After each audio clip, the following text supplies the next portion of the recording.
Claiming a deceased parent's pension can be a daunting process. It can be difficult to understand where the pension actually is and how many pensions your parents actually had. Many people think that the process of claiming a deceased parent's pension gets wrapped up with the work sorting out the will. Well, actually, this isn't usually the case, as most of the time, pensions are dealt with separately from the assets directed via the will. So in this video, I'm going to be focusing on personal and workplace defined contribution pensions, those types of pensions where there is a pot of money, not the state pension or defined benefit pensions where it's just an income. And hopefully this video is going to be useful to those children who are unfortunately in the sad position of having recently lost a parent, or for parents who are looking to plan ahead and make things as easy as possible for their children once you're gone. My name's Carl Roberts. I'm a chartered and regulated financial advisor. Welcome to the channel. In these videos, I'm looking to help as many people as possible find true financial independence, grow real wealth, make some great tax savings, and really enjoy their life. Pensions are a great asset to inherit. They are likely to be the second biggest asset a parent will own after the home. And in some cases, they might even be the biggest financial asset a parent owns. What's great about claiming a deceased parent's pension is that you can generally do it free of inheritance tax. Because pensions are generally free of inheritance tax, meaning they're a great way to pass on wealth down to your children. Not only that, depending on when the parent died, withdrawals from the pension by the children could be tax-free forever. You also don't need to wait until probate is completed. So whilst administration is ongoing for the rest of the estate, you can be claiming a deceased parent's pension straight away.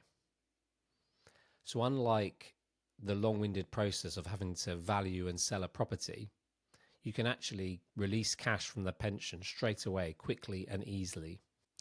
The key starting point for claiming a deceased parent's pension is the pension nomination form, or otherwise known as the expression of wish form.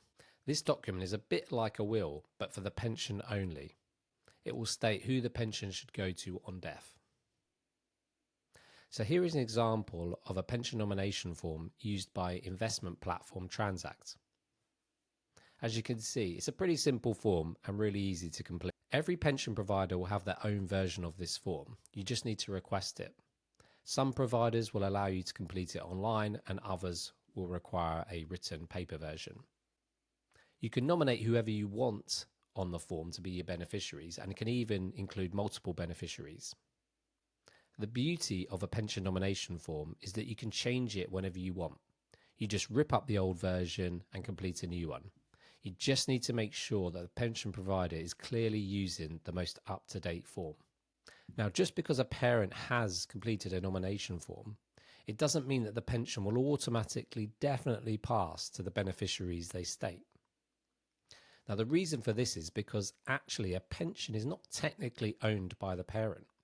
It is held on trust for them by the pension trustees. And this is why a pension benefits from that inheritance tax favourable treatment. This means on death, it is the pension trustees who decide where the pension will go. Although in the vast majority of cases, they are going to follow what's stated on the nomination form. So in terms of the steps to claiming a deceased parent's pension, the first thing you're going to need to do is notify the pension provider of the death. Now this can be done by phone, email or letter. And to confirm the death, the pension provider is going to want to see a copy of the death certificate. Now some providers will want to see the original, so it's always good to get multiple copies of an original death certificate. And other providers will accept a scanned, verified version, particularly if you're using a professional like a financial advisor. The provider will then log the death on their system and immediately freeze all new instructions on the pension. Now what this means is if it's still invested, it will remain invested, but any new changes can't be made until the beneficiaries have been identified. The pension provider will then write to you with a death pack, which will outline the next steps and all the further documentation that they will need. So the provider will usually request further documentation, including things like an original death certificate later on. If there was a will, they'll usually require copies of the grant of probate, or if there was no will, they will need copies of the letters of administration. They'll also request identification documents for the beneficiaries or executors if they're different. So this will be things like ID, passport, driving license. And they need this information because they need to do their anti-money laundering checks and make sure there's nothing sort of dodgy going on. They need to be clear and identify who the beneficiaries and executors are.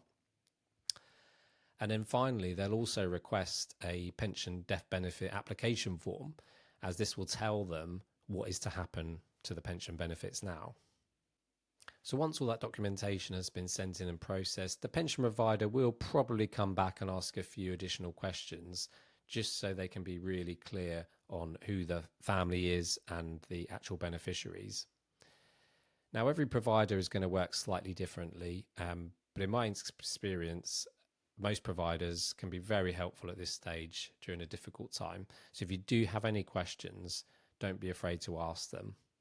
As a beneficiary, the options for inheriting the pension are usually twofold. So the first option is to request a cash lump sum. So basically just take all the money out of the pension and dump it in your bank account. And it's just then cash to you to use however you want. The second option is to actually transfer the pension to yourself and use it as your own pension. And this will be a beneficiary drawdown type pension.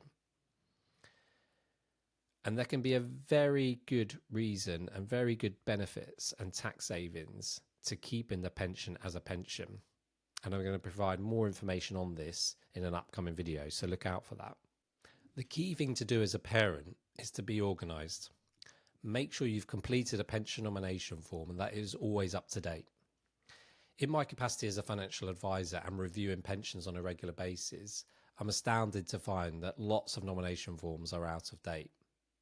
I've even found some where the ex-wife or ex-husband is still nominated as a beneficiary for the pension. You need to make sure your children know exactly where your will is and your pension nomination form. It's a good idea to keep those two forms together. And it'd be really handy for them if you make a list of all the pension providers and where your pensions are held, so it's really easy for them to find them once you've gone. Although we don't like talking about money, and particularly death, it's a good idea to sit down with your children and really explain to them just how valuable a pension is and the options they're going to have once you've gone, so they don't waste the opportunity to really inherit some good wealth tax-free. I hope you found this video useful. Please don't forget to subscribe to the channel, because obviously we've got many videos coming soon.